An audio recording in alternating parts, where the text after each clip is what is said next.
And we're back here at Mory's, Mondays at Mory's, and we're joined by Joe Young, another defensive lineman from the Bulldogs out of Shrewsbury, Massachusetts. And we just came off the Penn game, and your recruiting visit to Yale was the Yale Penn game in '06, right? That was one of the big moments for you in deciding to come here?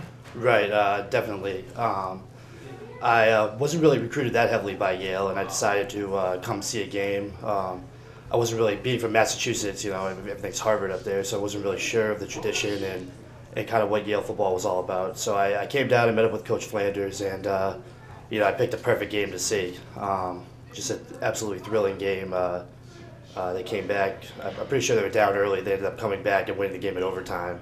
And watching the team storm the field and ultimately go on to win an Ivy League championship that year definitely impacted my decision to come to Yale a little bit. Well, we're definitely glad that you're here at Yale, but as you say, growing up in Massachusetts and being familiar with Harvard, what was your awareness of, Harvard football or Yale-Harvard in terms of the game? What was your awareness of Ivy League football?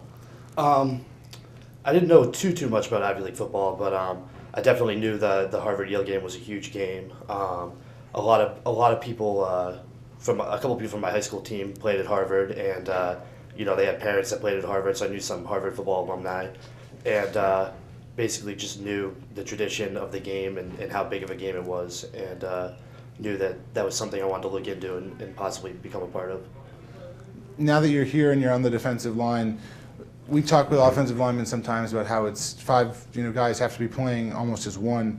What's it like on the defensive line? Is the chemistry have to be similar? You definitely have to be aware of the person you're in, your defensive line partner, their strengths, their tendencies, whether they like to rush inside, rush outside, just kind of where they are. You have to be able to communicate with them well, and I think if you know that, you can be pretty successful. And the four main D linemen that get the majority of the playing time, I think we're all pretty interchangeable, and are all pretty good with communicating with each other and know each other pretty well. So it's whoever you're in there with, it's pretty easy to play. Take us through a play from a defensive line standpoint. Before the snap of the ball, and what's going through your mind as the ball's ready to be snapped. Basically, we look to the sideline. We get the call from Coach Flanders, and usually we might miss the call. Somebody will yell it out, and then before the play starts, there's a lot of checks. So the linebackers will be making calls, setting the alignment, setting the coverage based on the offensive formation, and then from there it's basically just you figure out where you need to line up and get in your stance and just react. And then hit someone. Right, exactly. That's got to be the favorite part, right? Yeah, it's awesome. I guess that's why someone plays D-line. Yeah, it's definitely cool to be hitting someone on every play. There's some positions, if you're DB or something, you might cover someone and not really be in the play, but I think one of the best parts of playing offensive or defensive line is the fact that you have a chance to impact the game on every play because you're right in the middle of the defense.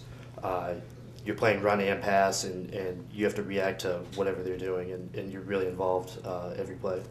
How's your Yale experience been overall as a whole, both football and outside of the football field? It's been awesome. I wasn't really sure what to expect coming in. I didn't know how easy or whatever it'd be to make friends, but I've definitely met a ton of great friends that I know that will be friends with the rest of my life. And the coaches, I couldn't have asked for better coaches, both the old coaches and the new coaching staff. They've both been just awesome.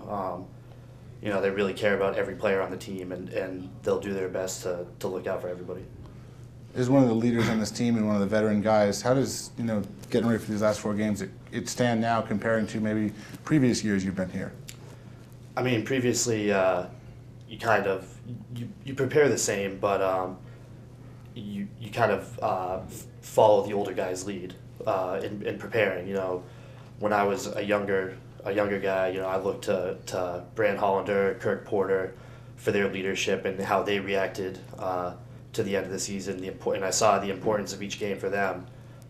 So hopefully I can take some of that and use it as when I'm leading some of the younger guys and show them the importance of the last 4 games and that they have implications for the Ivy League championship. We have 1 loss, but by no means are we out of it. So I think we just need to stay optimistic, stay positive, and hopefully some of that will rub off on the younger guys, and we'll all be able to stick together. I'm going to ask the dreaded question now. Do you have any idea what you want to be doing next year at this time? I'm currently looking for a job. I think in the future I'm going to apply to medical school.